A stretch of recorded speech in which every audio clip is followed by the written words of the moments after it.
أعوذ بالله من الشيطان الرجيم بسم الله الرحمن الرحیم. عزیزان ایمان، آج مارچ 1969 کی 23 تاریخ ہے اور درس کا آغاز سورہ بقرہ کی آیت 177 سے شروع ہوتا ہے. 2/177.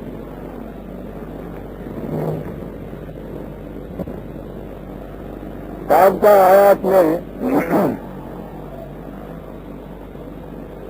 حرام اور حلال کے متعلق تفصیلات سامنے لائی گئی تھی. یہ چیزیں دنیا کے تمام مذاہب میں ہیں. تفصیل میں اختلاف ہو سکتا ہے، لیکن حرام اور حلال پروہیبیشن کی چیزیں، اس قسم کی جزیات، یہ تمام مذاہب میں ہیں. تو یہاں سے یہ نظر آیا کہ یہ بھی وہ مشترکہ اقدار ہیں جو مذہب میں اور دین میں پائی جاتی ہے. یہ ٹھیک ہے کہ دین میں بھی جزیات ہوتی ہیں، لیکن جو ہی یہ جزیات اور یہ فروعات سامنے آئیں، قرآن کریم نے اسی ایک سانس میں یہ بتا دیا کہ مذہب اور دین میں فرق کیا ہوتا ہے. مذہب میں یہ جزیات و تفاصیل یہ مقصود بالذات ہو جاتی ہیں. ریچولز، رسومات، مظاہر، جن جن شکلوں کے اندر کسی ایک اصول کو سامنے لایا جاتا ہے، یہ مقصود بالذات ہوتی ہیں. دین میں یہ ایک عظیم مقصد کے حصول کا ذریعہ ہوتی ہے. اگر وہ مقصد سامنے نہیں، اگر یہ اس کے حصول کا ذریعہ نہیں بن رہی، تو وہی کھڑے ہو جانا پڑتا ہے یہ سوچنے کے لیے کہ کہیں کوئی غلطی ہو رہی ہے. یہ جو کچھ ہم کر رہے ہیں یہ کچھ مکینیکلی ہو رہا ہے، اس کا نتیجہ مرتب نہیں ہو رہا. یہ ساری لکڑیاں اکٹھی کی ہوئی ہیں ہم نے، خشک لکڑیاں ہیں، سردی بھی بہت ہے، لکڑیوں کے گرد بیٹھے بھی ہیں. علاوہ تاپنے کے لیے سردی کم نہیں ہو رہی، گرمی نہیں پہنچ رہی. دیکھنا پڑتا ہے کہ کمی کیا ہے. کمی کیا ہے؟ ماچس نہیں ہے کہ سوزے اندرون باقی نہیں ہے، لکڑیاں جل نہیں رہی. لکڑیاں مقصود بھی ذات نہیں ہے. لکڑیاں حرارت حاصل کرنے کا ذریعہ ہیں. نظر صرف خشک لکڑیوں کو کھڑا کر دیتا ہے، کہتا ہے کہ اس کے گرد آ کے بیٹھ جایا کرو، تمہاری سردی کم ہو جائے گی. کہا جاتا ہے کہ بیٹھتے ہیں سردی نہیں ہٹتی، کہتا بیٹھتے رہو، یہاں نہیں ہٹتی تو وہاں جا کے ہٹے گی، جہنم کی جا کے تو ہٹے گی.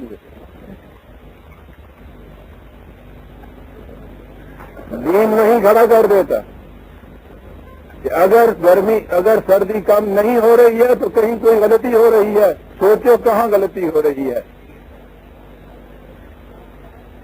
اس کا معیار نتیجہ ہوتا ہے، اس کا ٹیسٹ پریگمیٹک ہوتا ہے. وہ کر کے بتاتا ہے، نتیجہ نکالتا ہے. وہ نتیجہ اس کے دعوے کی صداقت کا ثبوت بن جاتا ہے. یہ ہے دین.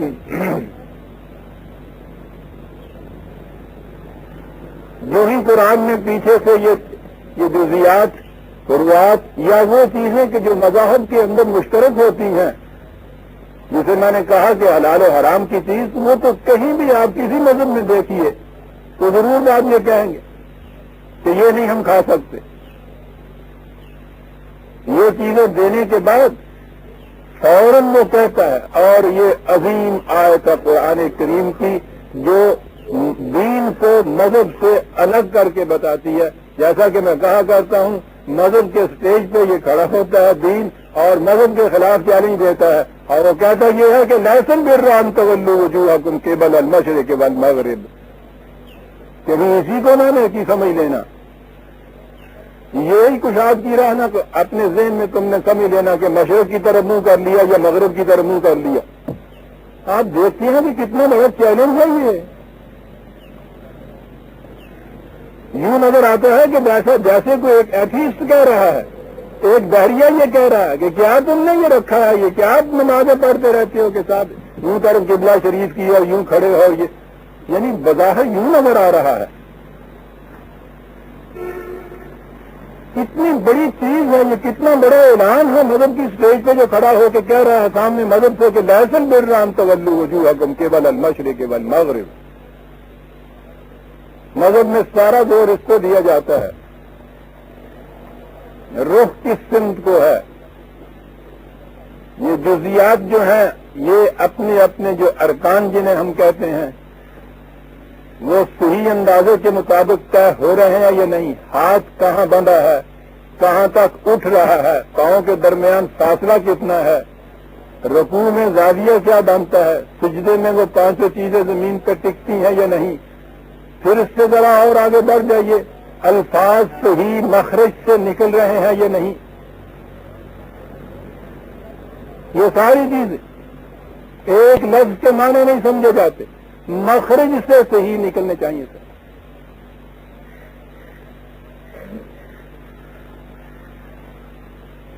ٹھیک ہے، تلفظ کا صحیح ہونا ضروری ہے زبان کے لیے، لیکن یہ ساری چیزیں تو اس لیے تھی کہ الفاظ کے کچھ معنی ہوتے ہیں، الفاظ کو پیکر ہوتے ہیں معنی کے۔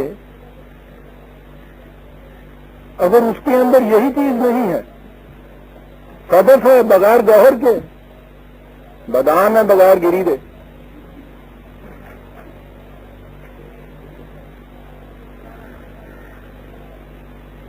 نہایت ضروری ہے اس چھلکے کا ہونا، اندر وہ پرزرو رہتی ہے چیز،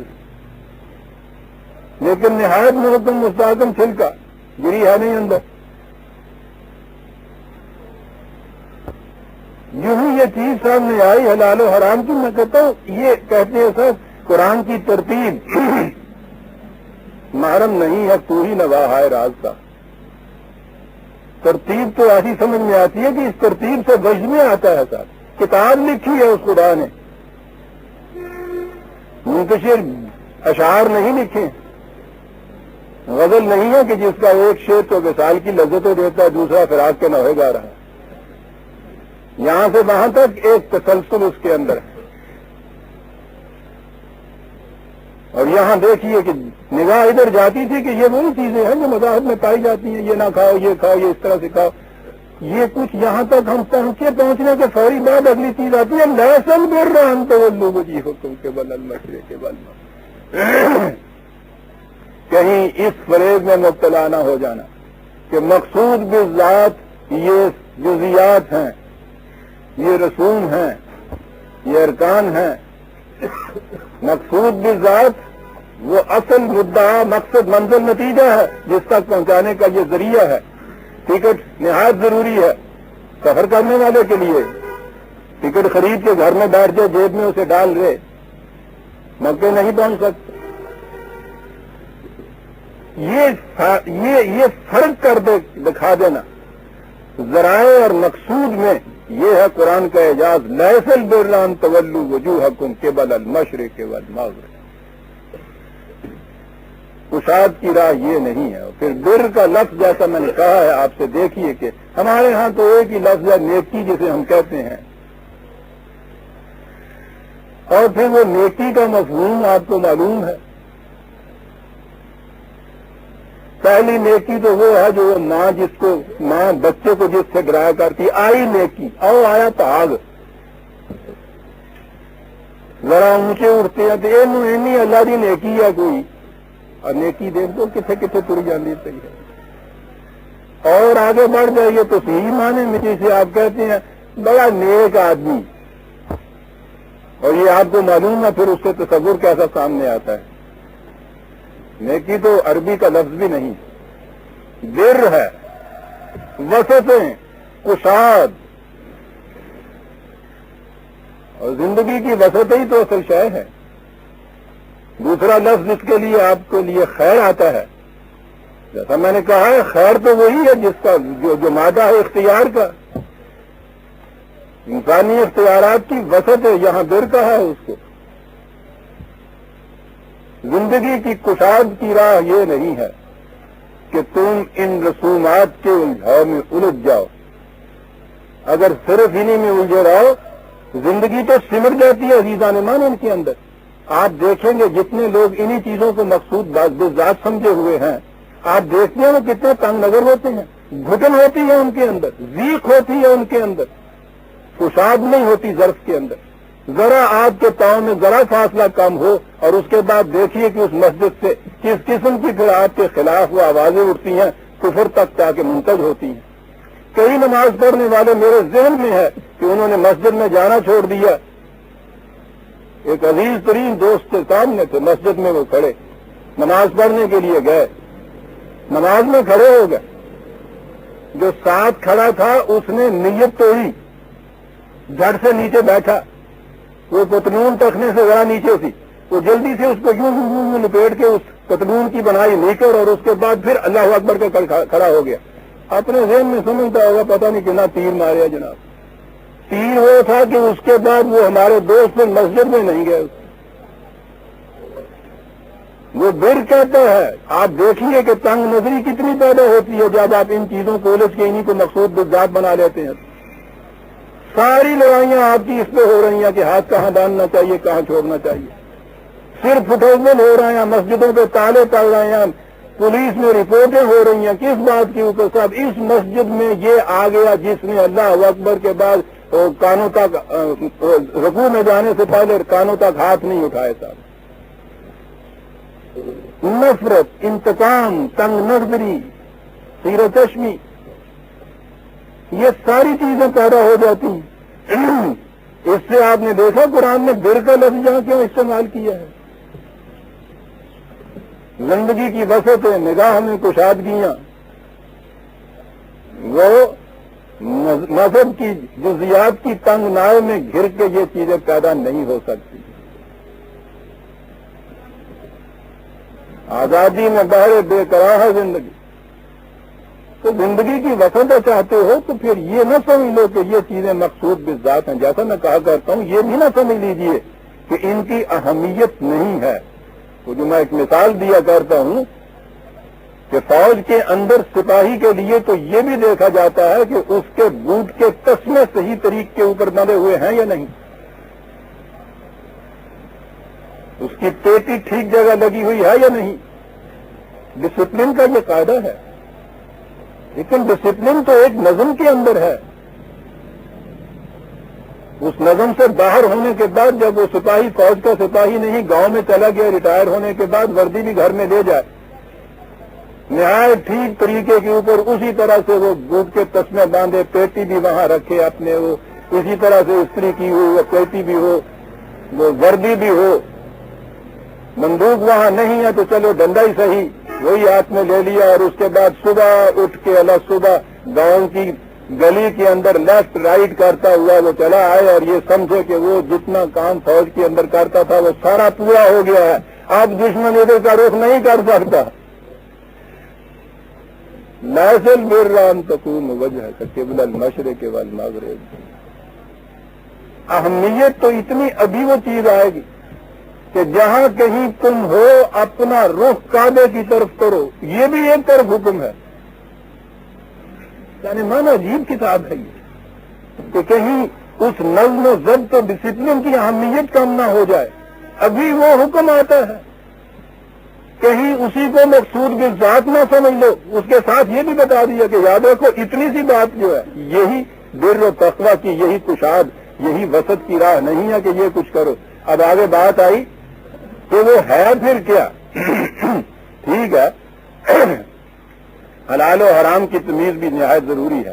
اصل شے کیا ہے, اب اس کے بعد دیکھیے وہ چیز آتی ہے.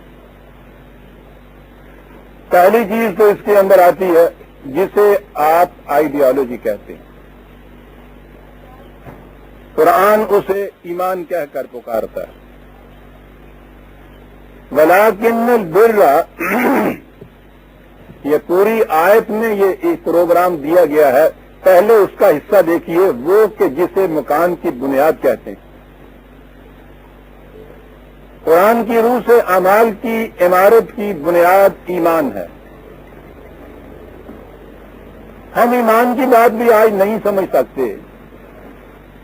عام طور پہ اعتراض ہوتے ہیں, میرے پاس تو روز لوگ آتے رہتے ہیں اور نوجوان سچے بھی ہیں. کہتے ہیں صاحب ایک شخص خدا کو مانتا ہے, ایک شخص خدا کو تو نہیں مانتا لیکن تمام نیکی کے کام کرتا ہے,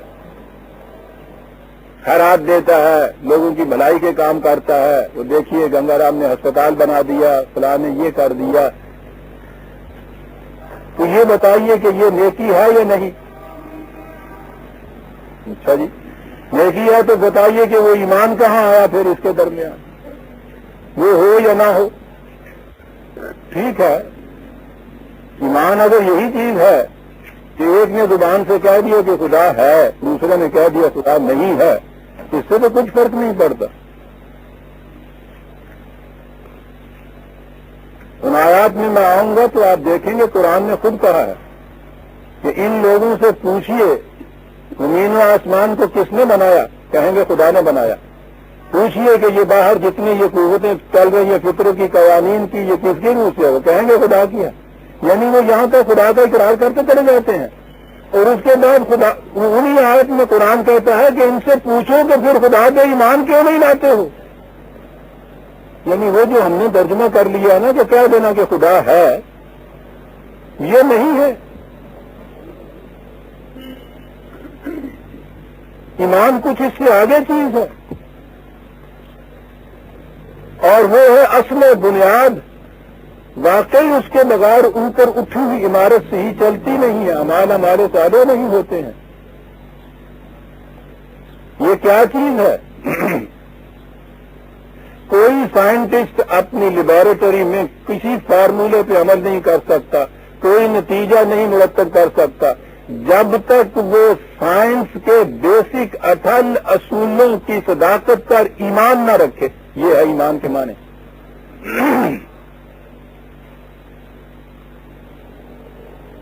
فارمولے پہ جو یقین ہے اس کا, وہ اسے لے جاتا ہے اس محکم مشقت کی طرف. کتنے دن کیوں نہ لگ جائیں اس کے لیے, وہ چلا جا رہا ہے. کہہ رہے ہیں دوسرے کے صاحب صبح سے شام تک تم لگے ہوئے ہو, اس میں تو کچھ نکلتا نہیں. وہ کہتا ہے کہ کہیں غلطی ہوئی ہے اس میں. یہ ہوگا, ہو کر رہے گا. میں کہیں غلطی کر رہا ہوں. بھئی کیسے کہہ رہے ہو کہ میں غلطی کر رہا ہوں؟ کہتے ہیں کہ یہ جو فارمولہ میرے پاس ہے اس کی صداقت پر مجھے یقین ہے. یہ فیتھ نہیں ہے, یہ کنوکشن ہے. اور یہی ایک یقین ہے جو اس کو لیے چلا جائے. گہرے بے کنار سمندر, ہم میں سے جنہوں نے سمندر کو ساحل پہ دیکھا ہے, ہم تصور نہیں کر سکتے کہ اور آگے جا کے ساحل کہیں نظر ہی نہیں آتا. کوئی کنارہ سمندر کا نظر نہیں آتا. میلوں تک نگاہ دوڑائیے, ادھر دائیں بائیں آگے پیچھے کوئی کنارہ نہیں ہوتا, بالکل سمندر. اس میں چلا جا رہا ہے جہاز, اور آپ دیکھتے ہیں کہ جہاز ٹھیک سیدھا اس راستے پہ چل کے اپنی منزل مقصود پہ پہنچ جاتا ہے. کیا چیز ہوتی ہے؟ ایک کمپس, وہ جسے قطب نما کہتے ہیں, ایک آلہ اس کیپٹن کے سامنے ہوتا ہے لٹکا ہوا. وہ وہاں اپنی کیبن میں بیٹھا ہوا اس پہ نگاہ کیے ہوئے وہاں سے ڈائریکشن دیتا چلا جاتا ہے، ذرا دائیں کو ذرا بائیں کو، اور وہ یہ کرتا چلا جاتا ہے اور وہ جہاز سیدھا ٹھیک منزل مقصود پہ پہنچ جاتا ہے۔ کس چیز پہ؟ اس اتنے سے آلے کی صحت پہ یقین ہے اس کا کہ یہ مجھے صحیح رہنمائی دے رہا ہے۔ وہ تو پھر بھی دور کی بات ہے کہ ہمارے ہاں جو ہوائی جہاز اڑتا ہے اوپر جانے کے بعد اس کے سامنے نہ لندن ہوتا ہے، نہ نیو یارک ہوتا ہے، نہ پیچھے لاہور ہوتا ہے، ایک جیسے فضائی ہوتا ہے، بے کنار فضا، جس میں سوال ہی نہیں ہے کہیں کسی باؤنڈری کا، کسی نشان کا۔ آپ دیکھتے ہیں کہ وہ کس طرح سے یہاں سے اڑتا ہے، ٹھیک وقت پر ٹھیک راستوں سے صحیح اپنی منزل پہ پہنچتا۔ کیا چیز ہے؟ اس کے پاس بھی ایک آلہ ہوتا ہے یہی۔ اگر اسے اس آلے کی صحت کا یقین نہ رہے تو پھر آپ دیکھتے ہیں کہ اس کے بعد نہ انجن ضمانت نہ انجینئرنگ، ختم ہو جاتا ہے قصہ۔ یہ جو اپنے سامنے کے آلے کی صحت پر یقین ہے اسے ایمان کہتے ہیں کہ یہ صحیح رہنمائی مجھے دے گا منزل مقصود تک پہنچنے کے لیے، اسے ایمان کہتے ہیں۔ یہ آئیڈیالوجی ہوتی ہے، اس کی بنیاد یہ ہے کہ یہ جو ہدایت رہنمائی گائیڈنس مجھے مل رہی ہے یہ مرغے بادم ناس کی گائیڈنس نہیں ہے کہ ابھی میں نے دیکھا تو اس نے رخ ادھر کیا ہوا تھا، 2 منٹ کے بعد دیکھتا ہوں تو ادھر رخ ہے، کیا ہوا؟ ہوا کے ساتھ اس کا رخ بدل رہا ہے۔ مجھے یہ جو گائیڈنس مل رہی ہے یہ مرغے باد نما نہیں ہے، ہوا کے ساتھ نہیں بدلے گا، یہ کبھی دھوکہ نہیں کرے گا۔ لا انفصام لہا فقد استمسک بالعروۃ الوثقی لا انفصام لہا۔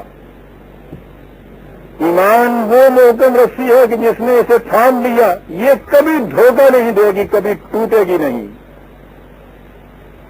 یہ وہ کمپاس ہے اس کے سامنے کہ جو کبھی اس کو دھوکہ نہیں دے گی۔ اسے کہتے ہیں ایمان عزیزان ایمان،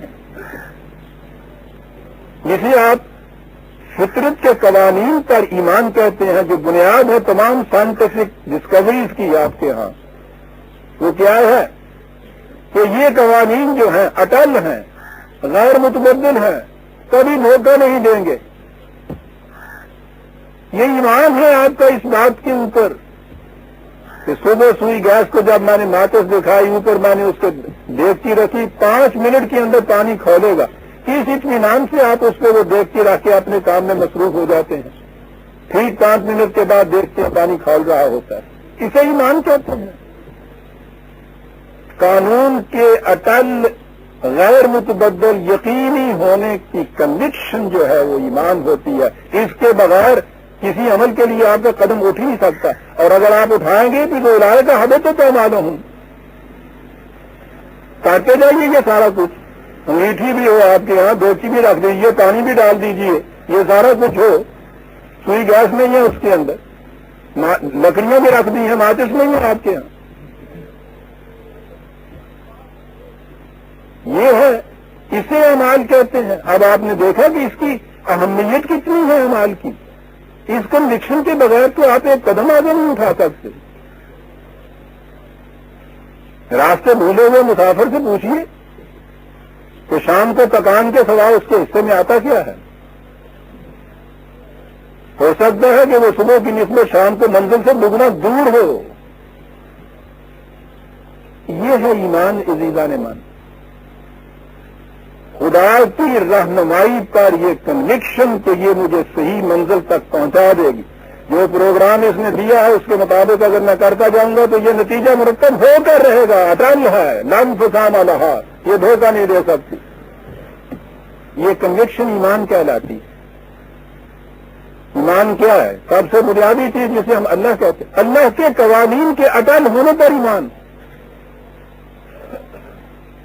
ورنہ اگر اتنی سی چیز ہے کہ ایک نے کہا اللہ ہے دوسرے نے کہا نہیں ہے تو فرق ہی کچھ نہیں پڑتا۔ مذہب صرف اتنا منواتا ہے، دین یہ منواتا ہے خدا کے قوانین کی محکمیت پر کنوکشن، یقین محکم ایسا ہو کے رہے گا جیسا یہ کہہ رہا ہے. اور وہ جب وہ اللہ کہتا ہے تو اس کے معنی یہ ہوتے ہیں کہ انسانوں کے بنائے ہوئے قوانین غیر متبدل نہیں ہو سکتے. وہ اتنی سی چیز ہے، کائنات خدا کی بنائی ہوئی، اس کے قوانین کو پرکھ کے دیکھ لو کتنے غیر متبدل ہیں. تمہاری زندگی کے اندر بھی جب اس نے قوانین دی ہے اسی طرح سے وہ محکم اور غیر متبدل ہوں گے. یہ ہے جسے آپ خدا پر ایمان کہتے ہیں. خدا پہ ایمان اس کے معنی ہے اس کی وحی پہ ایمان، اس کی رہنمائی پر ایمان. یعنی صرف خدا پر ایمان جو ہے اور آگے وحی پر ایمان نہیں ہے. جو معنی چیز ہے وہ ایمان اس کی ضرورت اس لیے ہے کہ وحی پر، گائیڈنس پر، رہنمائی پر ایمان ہو. ورنہ برہم سماجیوں میں نے تو ایک دین نکالا تھا. خدا پر ایمان، خدا کی پوجا پاٹ کر لیجیے. معاملات زندگی کے دنیا میں اچھی اچھی باتیں جہاں کہیں تمہیں ملتی ہیں ان کو لے لیجیے. اب اچھی اچھی باتیں ان لوگوں کے نقطۂ نگاہ سے دیکھیے کہ جو ان کو اچھی سمجھتے ہیں. ذرا پھر اس مجموعے کو اکٹھا کر کے دیکھیے. ٹھگ کا بیٹا جب تک پہلا قتل نہ کر لے اس وقت تک وہ دیوی کے مندر میں جا نہیں سکتا. پہلے قتل کی جو غنیمت، وہ مال غنیمت ہوتا تھا لوٹ کا، اس کا 5واں حصہ لے کے مندر میں اس کو جانا ہوتا تھا. سب سے بڑی نیکی تھی. چل نہیں سکا برہم سماج.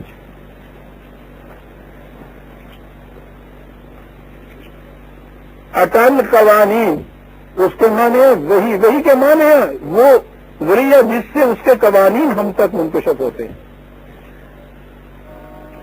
اس کے لانے والے وہ طریقہ ہے کہ وہ رسول ان کو کہا جاتا ہے، میسنجر جو اس کے ہیں. ہر انسان کو براہ راست وہی نہیں مل سکتی. طریق یہ ہے، میں بتا چکا ہوا ہوں کیوں یہ ایسا طریقہ اختیار کیا گیا، اس کو دہرانے کی ضرورت نہیں ہے. بہرحال وہ جن کی وساطت سے وہ قوانین آتے تھے ان کے متعلق کیا ایمان رسول. غور کیجیے آپ ایمان کے اجزاء کتنی اہمیت ہے، کہیں ان کو خدا نہ سمجھ لینا. یعنی رسول رسالت پر ایمان کے معنی یہ ہے کہ وہ الوہیت کے درجے پہ نہیں ہے، وہ صرف میسنجر ہیں، ڈاکیہ ہیں.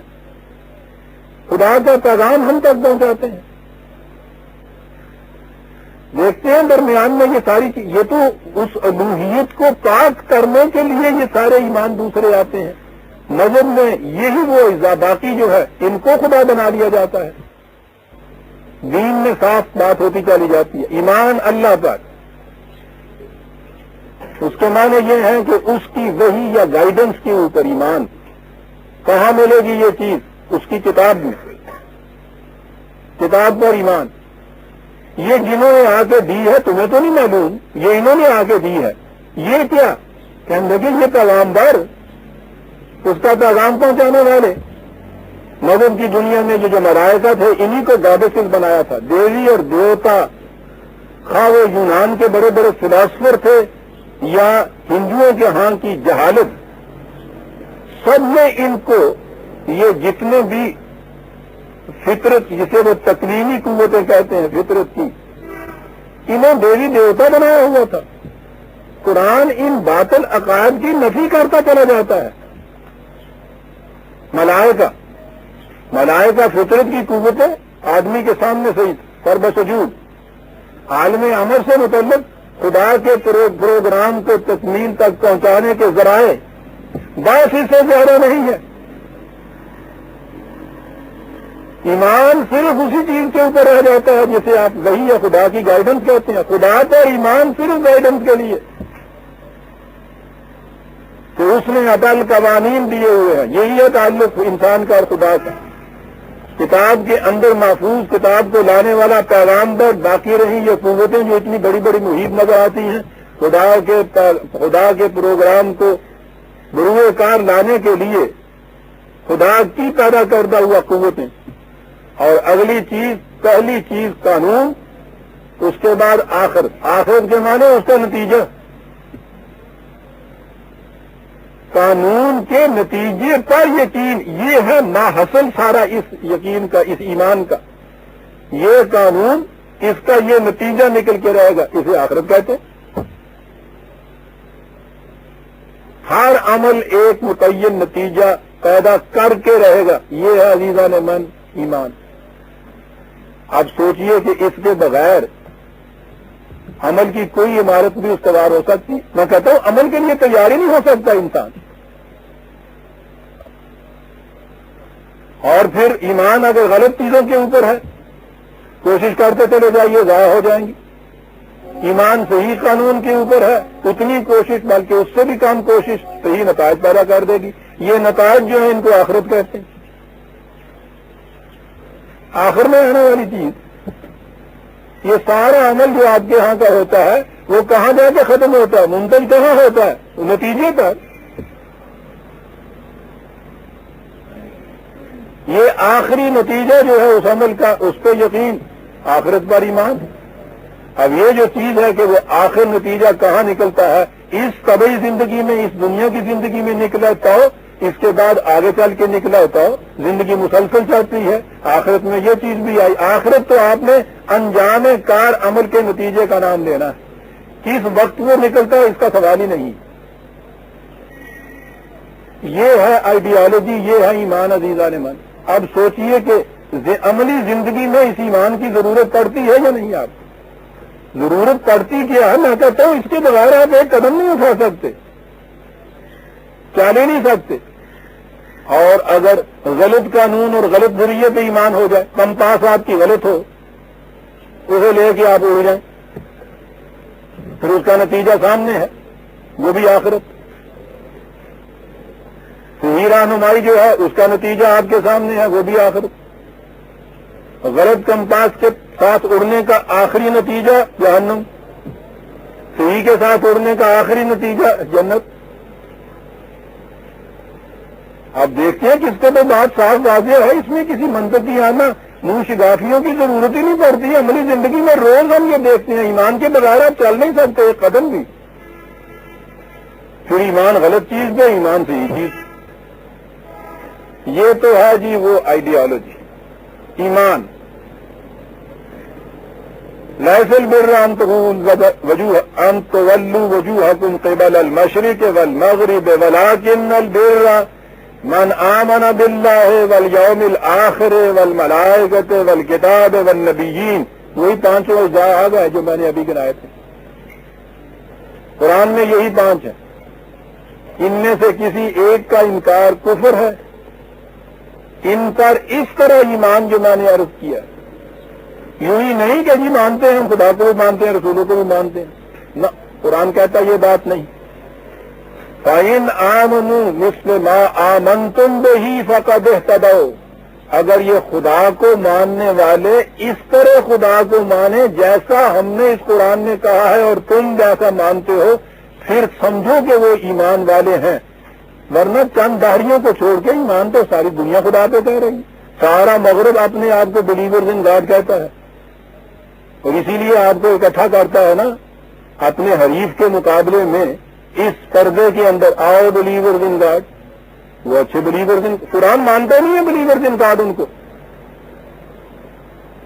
دھوکہ ہے یہ۔ ان کو میں نے کہا تو فوراً چٹکی لیے ایک چیز نے کہ کیا وہ ہمیں مانتا ہے؟ یہ جن کے اعمال کے یہ نتائج ہی نہیں نکل رہے ہیں، ان کو وہ بلیور کیسے تسلیم کر دے گا؟ بھائی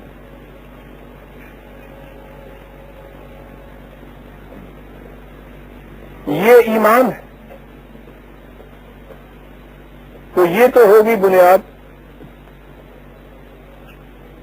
اس کے بعد آگے کیا چیز؟ ہمارے ہاں تو ایمان تو اتنا ہی ہوتا ہے، وہ جس کی شہادت اگلے دنوں ملی تھی، کس نے پوچھا تھا کہ صاحب آپ کے مسلمان ہونے کا ثبوت کیا؟ انہوں نے کہا کہ میں نے شادیاں کی تھی 2۔ مطلب ان کے کہنے کا یہ تھا کہ بہرحال اس وقت تو میں نے کلمہ پڑھا تھا نا۔ تو ہمارے ہاں کا ایمان تو ہے وہ کلمہ، اور وہ بھی اس ماڈرن ایج سے پہلے کی بات ہے۔ اس دور میں تو آپ دیکھتے ہیں اب اس نکاح کے اندر کلمہ بھی نہیں پڑھاتے، بہرحال آخری مرحلے میں جا کے جب وہ کلمہ کسی کام نہیں آتا مرتے وقت پڑھاتے ہیں ضرور. تو ایمان تو ہمارے ہاں رہ گیا. یہ اس کے اوپر آگے ارکان اسلام. ارکان پلرز کو کہتے ہیں. ستون کھڑے ہوئے. اب آپ سوچ لیجئے, فرض کر لیجئے بنیاد بھی ٹھیک تھی اور اس کے اوپر آپ نے کھڑے کر دیے پلر, تو پھر عمارت بن گئی. بارش سے بھی آپ کو حفاظت مل گئی, گرمی سردی سے بھی مل گئی, چوروں سے بھی آپ محفوظ ہو گئے. کیوں کہ جی پان تھا مجھے کھڑے کر دیتے میں. یہ ارکان کھڑے کرنے تھے اوپر کوئی عمارت بنانے کے لیے, چھت ڈالنے کے لیے. تو چھت وت کچھ نہیں. یہاں نہ بنیاد ہے اس کی جسے ایمان آپ کہتے ہیں, اس کا پتہ نہیں کہ یہ ہے کیا بات جو ایمان کہتے ہیں. اس کے اوپر جو آپ کھڑے کرتے ہیں وہ صرف رکن ارکان کھڑے کرتے ہیں. پھر نہ عزیزم, لیس البر, یہ محض رسوم کی پابندیاں, ریچولز کی پابندیاں, کوئی کشاد کی راہ نہیں. پہلی چیز کاٹ کے رکھ دی. کشاد کی راہ یہ بنیاد محکم خدا کے قوانین کی محکمیت پر یقین کامل کنوکشن کی طرح کہ اس کے مطابق میں نے یہ کچھ کیا تو یہ نتیجہ مرتب ہو کر رہے گا. یہ ہو گئی بنیاد. اب آگے آئی بات عمل کی. بر ہوتا کیا ہے؟ یہاں تک صرف یہ چیز ہے, بنیاد رکھی گئی ہے. کیا ہوتا ہے؟ آت المال علی حبہ. بڑا ٹف. بر اس کے لیے ہے, کشاد اس کے لیے ہے جو مال کی اس قدر کشش کے باوجود اسے دے دیتا ہے.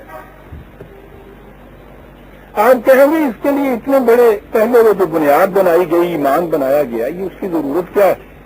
اس کی ضرورت سمجھ میں ابھی آ جاتی. مال لے لینا, اپنے پاس جمع کر لینا, حاصل کر لینا, جیب میں رکھ لینا, گھر میں رکھ لینا, اس کا نتیجہ تو آپ کو پتا ہے نا. ہر شخص جانتا ہے کتنا روپیہ میرے پاس ہے, اس سے میں مکان بنا لوں گا, زمین خرید لوں گا, موٹر آ جائے گی, یہ کچھ لوں گا, وہ یہ معلوم ہے نا آپ کو. مال کے لینے کے نتائج کا تو آپ کو پتا ہے, مال کے دے دینے کے نتائج کیا ہے اس کا کیا پتا ہے آپ کو؟ وہ تو کسی سے پوچھیے کہ وہ کہے گا کہ صاحب یہ تو بیوقوفی ہے.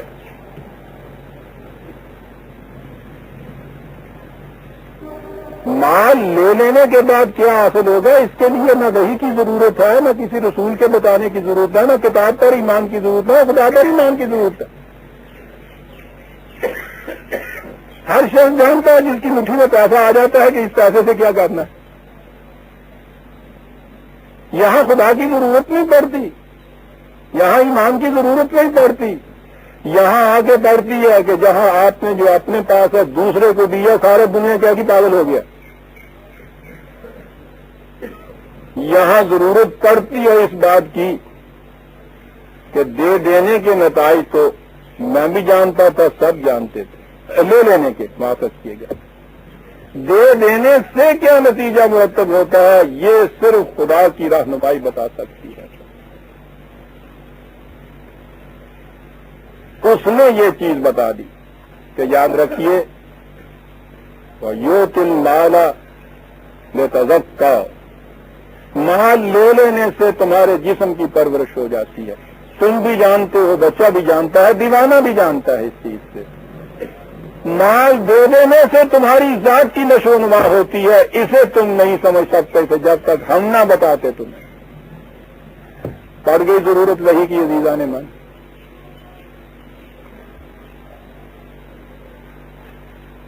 روٹی کھا لینے سے کیا ہوتا ہے ڈاکٹر بتا دے گا, مشینیں بتا دیں گی, سائنٹسٹ بتا دے گا, جسم کا نتیجہ بتا دے گا. نہ خدا کو ماننے کی ضرورت ہے, نہ کسی رسول پہ ایمان لانے کی ضرورت ہے. اس کے دے دینے سے کیا ہوا, ساری دنیا کہے گی مال ہاتھ سے جاتا رہا, لیکن اس کے بعد کچھ ملا مجھے. سائنٹسٹ نہیں بتا سکتا، ڈاکٹر نہیں بتا سکتا، آپ کا جسم نہیں بتا سکتا، کبھی قوانین نہیں بتا سکتے دینے سے کیا ملا۔ اس کے لیے یہ وہی قانون بتا سکتا تھا کہ جو جسم سے ماورا کسی چیز سے متعلق ہو اسے انسان کی ذات کہا جاتا ہے، جس میں جسم کے ڈس انٹیگریٹ ہونے کے بعد بھی آگے چلنا ہے اور باقی رہنا ہے۔ معلوم ہوا ایمان کی ضرورت کیا ہے۔ یہ خالی خدا کو مان لینے والا کہ ہاں عرش پہ بیٹھا ہوا ہے، اس میں تو یہ بات نہیں آتی۔ خدا کے اس قانون پر ایمان کہ لے لینے سے تو ذرا وقتی فائدہ ہوتا ہے، تبھی فائدہ ہے، کتنا زیادہ سے زیادہ اٹھا لو گے فائدہ، کتنے دن تک کے لیے، لیکن دے دینے سے اس کے وہ شے کہ جو موت سے بھی نہیں مرتی اور آگے چلتی ہے، اس سے اس کی پرورش ہو جائے گی۔ یہ ہے ایمان عزیزان من، اس لیے پہلے یہ بات کہی، اس ایمان کے بعد ورنہ باقی دنیا میں خدا کا نہ ماننے والا بھی کہتے ہیں خراب دے دیتا ہے، یہ کچھ کر دیتا ہے۔ اس نے پہلے بنیاد بنانے کے بعد یہ کہا وَآتَ الْمَالَ عَلَىٰ حُبِّهِ، دیتا ہے وہ عَلَىٰ حُبِّهِ۔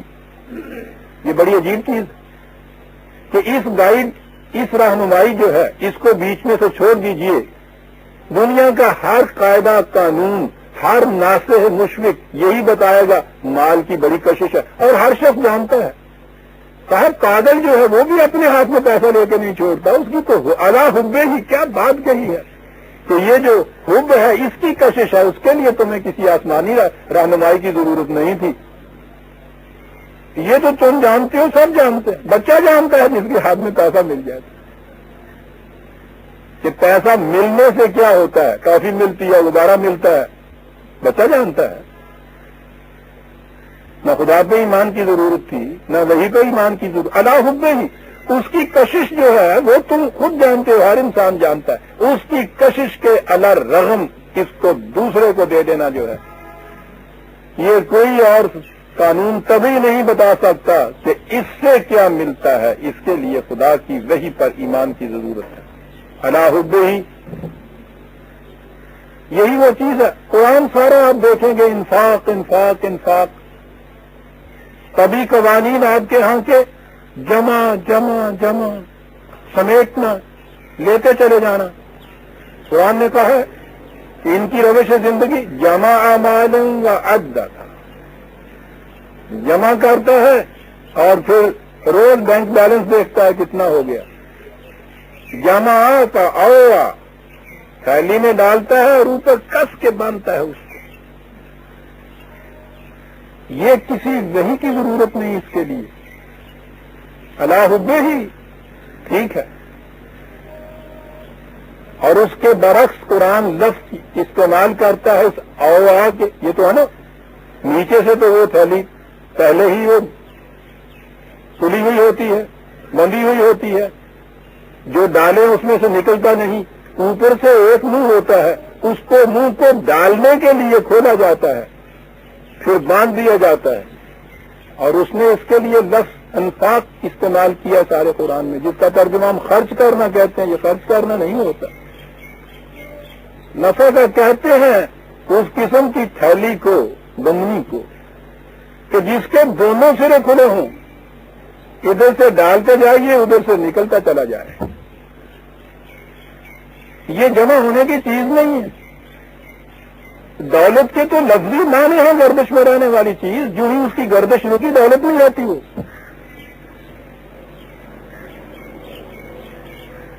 البتہ اس نے اس کی گردش کے لیے ایک قانون دے دیا، پہلا دولتن بین الاغنیاء منکم، گردش تو کرے لیکن اوپر کے طور میں نہ گردش کرتی رہے۔ یہ تو سوال دوسرا آ گیا، انفاق کا لفظ ہے جس کے معنی ہے دونوں سرے جس بانسری کے کھلے ہوئے۔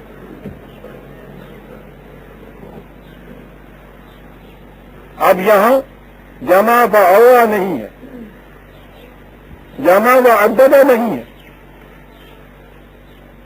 حاصل کرنا نہایت ضروری، تاکہ یہ دوسروں کی ضروریات کے لیے آگے کھلے راستے چلتی رہے.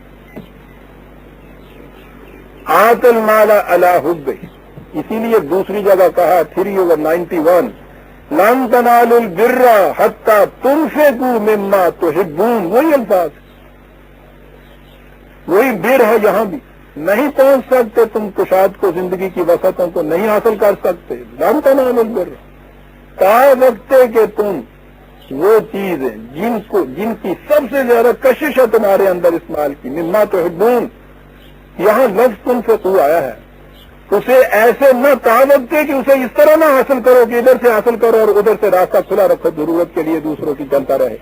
اس کے بغیر بر حاصل نہیں ہو سکتا. نیکی اگر ترجمہ کرتے ہو تو پھر نیکی مل نہیں سکتی اس کے بغیر. عزیزان مان، اب اس کے بعد پھر نظام ہے علی حبہ ذوی القربى. اب یہ جو چیز آئی ہے یہ نظم و نسق کے لیے ہے کہ اگر یہ چیز سننے جب تک یہ نظام پورا نہیں آ جاتا کہ جس میں تمام افراد کی ذمہ داری پرورش کی، صلاحیتوں کی نشو و نما کی آپ کے نظام کے ماتحت ہو جاتی ہے، اجتماعی نظم و نسق کے تابع ہوتی ہے، اس وقت تک کے لیے یہ حکام یہ ہیں انفرادی طور پر اس کو شروع کر دو. ذوی القربى، یوں تو معنی اس کے ہوتے ہیں رشتہ دار، لیکن لفظوں کو دیکھیے تو اس کے معنی ابتدا کرو اپنے ارد گرد،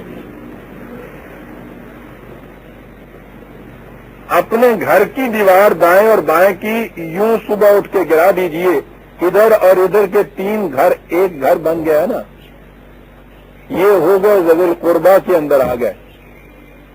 یہ نظم و نسق کے لیے ہے. انفرادی طور پر یوں اس کو شروع کیا، پھر اس کے بعد آگے نگاہ دوڑائی. والیتامی، معاشرے میں جو تنہا رہ گئے ہوں. یہاں ذوی القربى ہے کہ وہ تمہارے قریب ہیں، یہ تنہا نہیں ہے. پھر وہ آگے دیکھو کہ جس کے قرب بھی کوئی نہیں ہے اس کے قریبی بن جاؤ، یتیم نہ رہے. والمساکین، کل تک کام کاج کرتا تھا، ایک حادثہ گزرا، اس کی حرکت مبدل بسکون ہو گئی، ساکن ہو گئی، رک گئی چلتی ہوئی گاڑی اس کی. اٹھو ایک دھکا دے دو اس کو بھی، بیٹری کام نہیں کر رہی، ذرا سا دھکے دینے کی ضرورت ہے، تھوڑا سا پش کر دو گے چل پڑے گی گاڑی. یہ ہے مسکین، اس کے لیے یہ کر دو. وابن السبیل، کہاں تک جاتا ہے قرآن؟ دنیا جب یہ کہا کہ یہ اپنے ارد گرد اپنے یہ، تو نظر آیا کہ یہ بھی ایک گروہ بندی ہے. یہیں تک ہے یہ جو کچھ کہہ رہا ہے کہ جو اپنے ہیں تمہارے انہیں تک یہ چیز کرو. بات نہیں، تمہارے ہاں سے جو گزرنے والا ہے اس کو بھی دیکھو، اس کو اگر ضرورت ہے اس کو بھی لو. اور مسافر کے مقابلے میں ابن سبیل تو وہ کہتے ہی اس مسافر کو تھو جس کی کوئی ضرورت رک جائے اور وہ آ جائے تمہارے پاس. اپنے اور بیگانے اس میں سارے آ گئے.